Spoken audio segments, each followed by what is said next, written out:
जवळपास 90% लोकांना माहितच नसतं की हाडांची ताकद वाढवायची कशी। बरेच जण दवाखान्यामध्ये येतात आणि विचारतात, डॉक्टर माझं कॅल्शियम कमी झालंय, मला काहीतरी औषध गोळ्या द्या। डॉक्टर माझं व्हिटॅमिन डी कमी झालंय, मला शरीराला खूप अशक्तपणा वाटायला लागलाय, तेव्हा मला काहीतरी व्हिटॅमिन डी वाढवण्यासाठी इंजेक्शन किंवा गोळी द्या। काही जण म्हणतात, डॉक्टर माझी हाडं अतिशय कमजोर झाली आहेत, अशक्त झाली आहेत, झीज खूप झाले, उठता बसता चालता फिरता ती वाजतात, थोडं शारीरिक कष्ट केलं, थोडं चाललं फिरलं की माझी हाडं लगेचच दुखायला लागतात, सांधे देखील कमजोर झालेले आहेत, मग मला काहीतरी उपाय सुचवा। किंवा डॉक्टरांना न विचारता बरेच जण कॅल्शियम किंवा व्हिटॅमिन डी चे सप्लिमेंट घेत बसतात, काहीतरी आहारामध्ये बदल करत बसतात आणि त्याचा विपरीत परिणाम त्यांच्या शरीरावर होतो आणि त्याचा परिणाम म्हणून हाडं मजबूत होण्याच्या ऐवजी दुसरं तिसरंच काहीतरी दुष्परिणाम त्यांच्या शरीरावर होऊन बसतो आणि मग पश्चातापाशिवाय काहीच उरत नाही। आणि म्हणूनच आजच्या व्हिडिओमध्ये मी तुम्हाला हाडांची झीज नेमकी कुठल्या कारणामुळे होते, हाडांची झीज होऊ नये म्हणून काय करायचं, आणि जर समजा एखाद्याच्या हाडाची झीज झालीच असेल, हाडं कमकुवत किंवा कमजोर झालीच असतील, ठिसूळ झाली असतील, तर त्याच्यासाठी काय करायचं, कुठले खात्रीशीर उपाय करायचे जेणेकरून नैसर्गिकरित्या आपल्या हाडांची ताकद चांगली होईल, हाडं मजबूत होतील। हाडं मजबूत असतील तर शरीर मजबूत राहील आणि एकूणच सगळ्या ज्या दिनचर्या आहेत, सगळ्या ज्या ऍक्टिव्हिटी आहेत दिवसभराच्या, त्या आपल्या चांगल्या व्यवस्थित पार पाडता येऊ शकतात।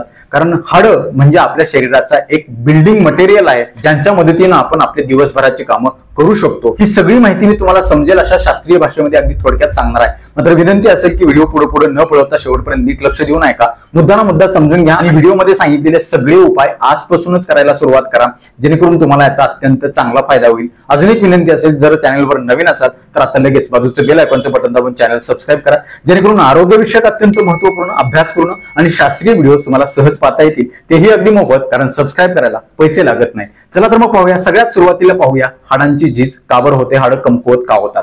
बऱ्याच जणांचा समज असतो की व्हिटॅमिन डी कमी असलं की हाडांची झीज होते, कॅल्शियम कमी असलं की हाडांची झीज होते, परंतु असं नाही। व्हिटॅमिन डी, कॅल्शियम आणि हाडांची झीज याचा काय नेमका संबंध आहे हे जोपर्यंत आपल्याला कळणार नाही, याच्या मागचं शास्त्रीय रहस्य जोपर्यंत आपल्याला कळणार नाही, तोपर्यंत आपल्याला ही समस्या समजणारच नाही। समस्या एकदा नेमकी काय आहे ही समजली तर त्याच्यावरती सोल्युशन काढता येतं आणि त्याच्यावरती सोल्युशन जर निघालं तर ती समस्या कायमस्वरूपी आपल्याला दूर करता येऊ शकते, कुठल्याही औषध गोळीशिवाय। मित्रहो, व्हिटॅमिन डी, कॅल्शियम आणि हाडांची झीज याचा खूप जवळचा संबंध आहे।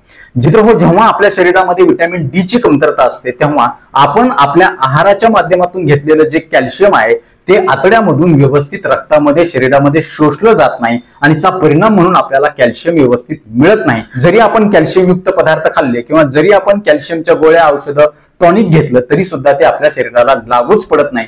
कारण शरीराला जर कॅल्शियम लागू पडायचं असेल, शोषून घ्यायचं असेल तर व्हिटॅमिन डी असलंच पाहिजे। व्हिटॅमिन डी नसेल तर कॅल्शियम कितीही खावा, कॅल्शियमच्या गोळ्या कितीही खावा, तुम्हाला त्याचा अजिबात फायदा होणार नाही।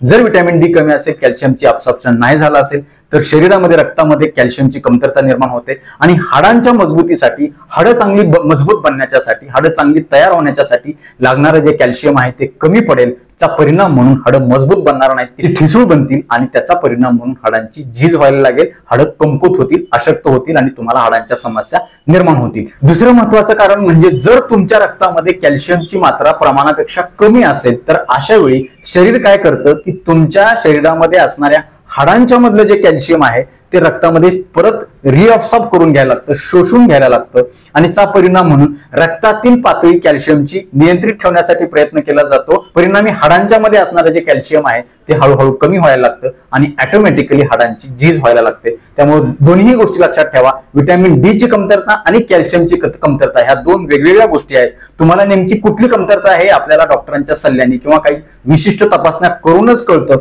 कॅल्शियमची तपासणी आपल्या रक्ताच्या माध्यमातून करता येते, व्हिटॅमिन डी देखील आपल्याला तपासता येऊ शकतं, ते नॉर्मल आहे का, ॲबनॉर्मल आहे, वाढले, कमी झाले, आणि त्यानुसारच आपल्याला उपचार करता येऊ शकतात। अन्यथा अंदाधुंद, अंदाजपंचे कुणीतरी कॅल्शियम खाल्लंय, कुणीतरी व्हिटॅमिन डी घ्यायला लागले, काहीतरी कॅल्शियम युक्त आहार वाढवलाय तर त्याचे विपरीत परिणाम आपल्यावरती होणार आहे। त्यामुळे तुम्हाला हे समजून घेणं अत्यंत गरजेचं आहे। आता पाहूया हाडांची झीज होऊच नये म्हणून काय करायचं आणि झाली तर त्यावरती काय रामबाण उपाय करायचे। त्या अगोदर पाहूया की शरीरामध्ये असणारी वात आणि हाडांची झीज याचा काय संबंध आहे का।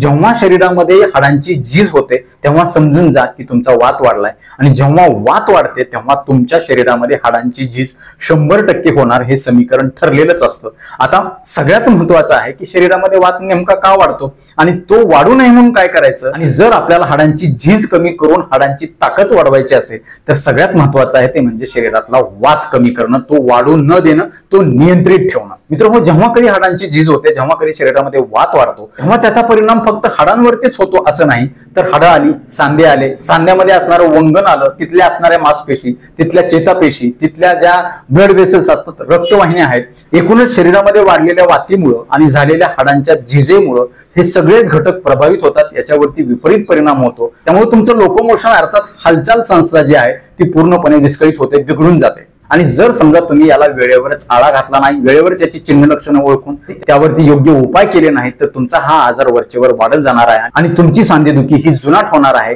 आणि त्यावेळेस ती सांधेदुखी बरं होणं हे मुश्किल होऊन जातं. आता पाहूया हाडांची झीज करणाऱ्या वाईट सवयी कुठल्या. तर सगळ्यात पहिली आणि महत्वाची, ज्या लोकांचं वजन जास्त असतं ते लोक बऱ्याचदा डाएटिंग करताना तेलाचं प्रमाण पूर्णपणे बंद करतात आणि त्याचा परिणाम म्हणून त्यांच्या शरीरामधील जो कोरडेपणा आहे तो जास्त वाढतो, जो ओलेपणा किंवा जी स्निग्धता आहे ती कमी होते खूप मोठ्या प्रमाणामध्ये. म्हणून जे लोक खूप मोठ्या प्रमाणामध्ये डाएटिंग करतात, जे पूर्णपणे आहारातून तेल वर्ज करतात, त्यांना सुरुवातीच्या काळामध्ये अशा प्रकारची सांधेदुखी बहुतांशी वेळेला दिसून येते. त्यामुळे मी असं म्हणणार नाही तुम्हाला तुम्ही भरपूर तेल खा, तर तेल खा, तुम्ही प्रमाणात तेल खाल्लं पाहिजे. एका विशिष्ट लेवलपर्यंत तुमच्या शरीरातील तेलाची पातळी जर राहिली तर शरीरामध्ये अनावश्यक कोरडेपणा येणार नाही आणि जर तो कोरडेपणा आला नाही तर तुमच्या शरीरामध्ये वात वाढणार नाही आणि परिणामी तुम्हाला हाडांची झीज होण्यापासून बचाव होईल. दुसरी महत्वाची सवय आहे की अति थंड पाणी पिणं किंवा अति थंड पदार्थ खाणं. याच्यामुळे देखील तुमच्या शरीरामध्ये वात वाढते आणि हाडांची झीज होते. शिवाय जे लोक सतत थंड वातावरणामध्ये राहतात त्यांना देखील वातीचा त्रास जास्त होतो. जे लोक दिवसभर सावलीत बसून काम करतात, जे दिवसभर एकाच ठिकाणी बसून काम करतात, त्यांच्या शरीराची हालचाल नसते किंवा व्यायामाचा अभाव असतो, यामुळे देखील हाडं कमजोर होतात, हाडांची झीज होते, ठिसूळ होतात आणि वात देखील वाढते. यासोबतच जे लोक अतिप्रमाणामध्ये शारीरिक कष्ट करतात, जसं की जास्तीचं चालणं असेल, जास्तीचं पळणं असेल किंवा अजून कुठलं शारीरिक कष्ट जर जास्त प्रमाणामध्ये होत असेल, हाडांवरती सांध्यांवरती जास्त लोड येत असेल, तर त्याचा परिणाम म्हणून देखील हाडांची झीज होते. आता तुम्ही म्हणाल मग चालायचं नाही का? चला, पण नियमितपणे हळूहळू दररोज तुम्ही एका कॉन्स्टंट स्पीड मध्ये पळा. एकाच दिवशी आज सुरुवात केली आणि तुम्ही लगेचच पळायला, धावायला लागलात, 5-5, 10-10 किलोमीटर तुम्ही चालायला लागलात सुरुवात, असं नाही. तुम्ही सातत्य ठेवा. थोडं स्पीड तुमचा किंवा तुमच्या पळण्याचं चालण्याचं अंतर आहे ते हळूहळू वाढवत चला. अचानकच तुम्ही करू नका. जे मॅरेथॉन मध्ये पळणारे धावपटू असतात त्यांना अशी कधी सांध्याची झीज होत नाही, कारण त्यांच्या शरीराला ते पळणं चालणं हे अडॅप्ट झालेलं असतं, अनुकूल झालेलं असतं. त्यामुळे हाडांची त्यांच्या झीज होत नाही, तर ती चांगली मजबूत होतात. सांधे देखील मजबूत होतात, मांसपेशी देखील त्या लोकांच्या मजबूत होतात. त्यामुळे अचानकपणे तुमच्या हाडांवरती, सांध्यावरती, मांसपेशींवरती जास्तीचा ताण येणार नाही याची आवर्जून काळजी घ्या. यासोबतच ज्या लोकांना थायरॉइड आणि पॅराथायरॉइड ग्रंथीचे आजार असतात त्यांना देखील हाडांची झीज खूप मोठ्या प्रमाणामध्ये होते. शिवाय ज्या लोकांना स्टेरॉइडचे औषधं चालू असतात, काहीतरी गंभीर आजार असतो, खूप दिवसापासून औषध गोळ्या चालू असतात आणि त्याचा परिणाम म्हणून देखील ही हाडं ठिसूळ होऊ शकतात, कमजोर होऊ शकतात. अजून एक कारण असतं ते म्हणजे महिलांच्या मध्ये जेव्हा मासिक पाळी पूर्णपणे बंद होते, ज्याला आपण रजोनिवृत्ती किंवा मेनोपॉज असं म्हणतो, साधारण 50-45च्या वयाच्या नंतर, अशा वेळी देखील शरीरातील इस्ट्रोजन म्हणजे स्त्रीत्वाचा हार्मोन कमी झाल्यामुळे कॅल्शियमचं मेटाबॉलिझम बिघडतं. शरीरामध्ये हाडांच्या मधून कॅल्शियम जास्त शोषून घेतलं जातं आणि त्याचा परिणाम म्हणून हाडं ठिसूळ होतात. हे देखील एक महत्वाचं कारण आहे. तर मित्र हो, ही कारणं तुमच्यामध्ये आहेत का ही तपासून पहा आणि ती आजच दूर करा, तरच तुमच्या हाडांची झीज कमी होणार आहे. जगाच्या पाठीवर कुठेही औषध घेतली, काही जरी केलं आणि ही कारणं तुम्ही दूर नाही केली तर तुमच्या हाडांची झीज कधीच कमी होणार नाही, तुमची हाडं कधीच मजबूत होणार नाही. आता पाहूया, ही हाडांची झीज भरून काढायची असेल तर घरच्या घरी नैसर्गिकरित्या करता येणारे 6 सोपे उपाय. सगळ्यात पहिला आणि महत्वाचा उपाय तो म्हणजे रोज सकाळी 15 ते 20 मिनिट तुम्ही कोवळ्या सूर्यप्रकाशात बसून सूर्यस्नान घेणं अत्यंत गरजेचं आहे.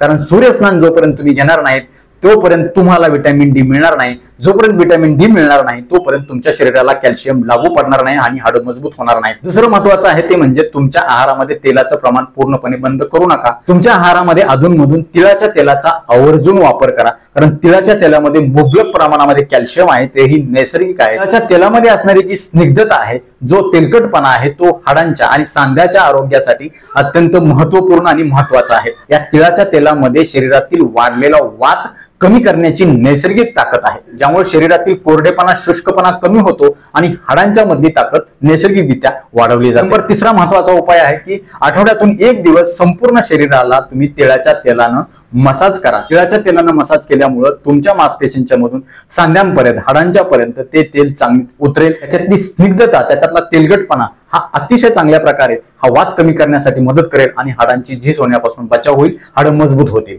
चौथा महत्वाचा उपाय आहे तो म्हणजे नाचणी. नाचणीची तुम्ही भाकरी करू शकता किंवा लाडू खाऊ शकता किंवा नाचणी सत्व देखील तुम्ही वापरू शकता. दुधात टाकून ते तुम्ही घेऊ शकता. बऱ्याच घरांच्या मध्ये लहान मुलांना नाचणी सत्व दुधामधून दिलं जातं, परंतु वयस्कर लोकांना हे देत नाहीत, परंतु ते दिलं पाहिजे. नाचणी सत्व वयस्कर लोकांना देखील तितकंच फायदेशीर ठरतं, कारण जसं जसं वय वाढेल तसं तसं हाडं ठिसूळ होतात, कमजोर होतात, कॅल्शियमची कमतरता भासवायला लागते, वियर अँड टियर मेकॅनिझम सुरू होतं वयोमानानुसार. आणि अशा वेळी जर तुम्ही नाचणी सत्व दुधातून दिलं अशा वयोवृद्ध माणसांना, त्यामुळे चांगलं कॅल्शियम तर मिळेलच मिळेल, सोबतच या नाचणीमध्ये असणारी इतर खनिज देखील हाडांच्यासाठी अत्यंत वरदान ठरणार आहे. त्यामुळे वयस्क लोक असतील किंवा लहान मुलं असतील किंवा कोणीही कुठल्याही वयामध्ये नाचणी सत्व दुधातून घेणं हे अत्यंत वरदान आहे, जेणेकरून तुम्हाला हाडं चांगली मजबूत होण्यासाठी नैसर्गिकरित्या फायदा होईल. पाचवा महत्वाचा उपाय आहे तो म्हणजे तिळाचे लाडू.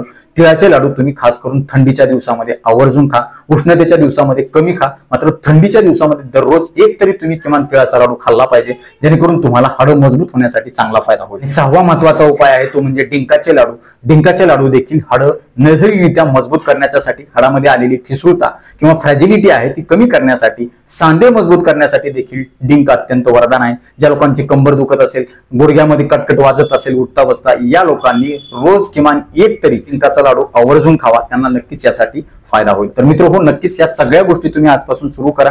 हे उपाय आजपासून कोण कोण सुरू करणार आहे हे आम्हाला कमेंट बॉक्स मधून आवर्जून कळवा.